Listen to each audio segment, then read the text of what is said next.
if you think about the next 10 years and you mentally put yourself in that place, and I know this works, I've done it, I've run people through workshops with this, it's a powerful tool. You put yourself in that place and you reflect back to the present day where you actually are right now. And you start to journal and catalog, whatever it may be, however you want to describe this.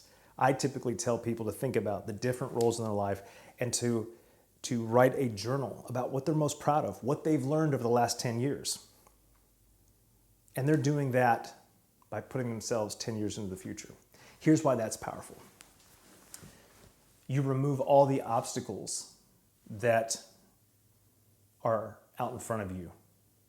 When we plan for the future, we tend to make these, okay, well, I need to make this much money. I want to live in this place. I want to have this many kids. Kids are off to college. There's nothing wrong with that. Those are good survival, skills. Those are good things to be thinking about when it comes to where you ultimately feel like you want to make sure everybody's taken care of.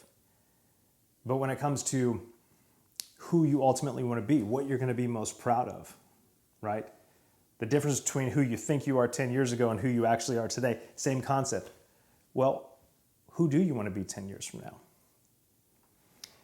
When you start to reflect back from a future state, focusing on what you're most proud of and what you learned over the last 10 years, future 10 years, it's amazing what starts to unfold.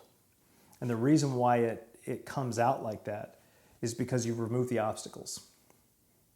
The obstacles that we see when we're trying to make a plan for the future are usually things that are so insignificant in the long run that we allow those to become way bigger than they actually are. Those things hold us back from really envisioning something bigger, something more meaningful to us, something that really, essentially something that if it were to all end 10 years from now, you could say I lived a life that was worth living. No regrets. But the only way to do that is to put yourself 10 years into the future, 15, doesn't matter. Put yourself in that future state and get nostalgic. Reflect back. Tell me what you learned. Tell me who you are. Tell me how the events of the last 10 years have shaped who you are.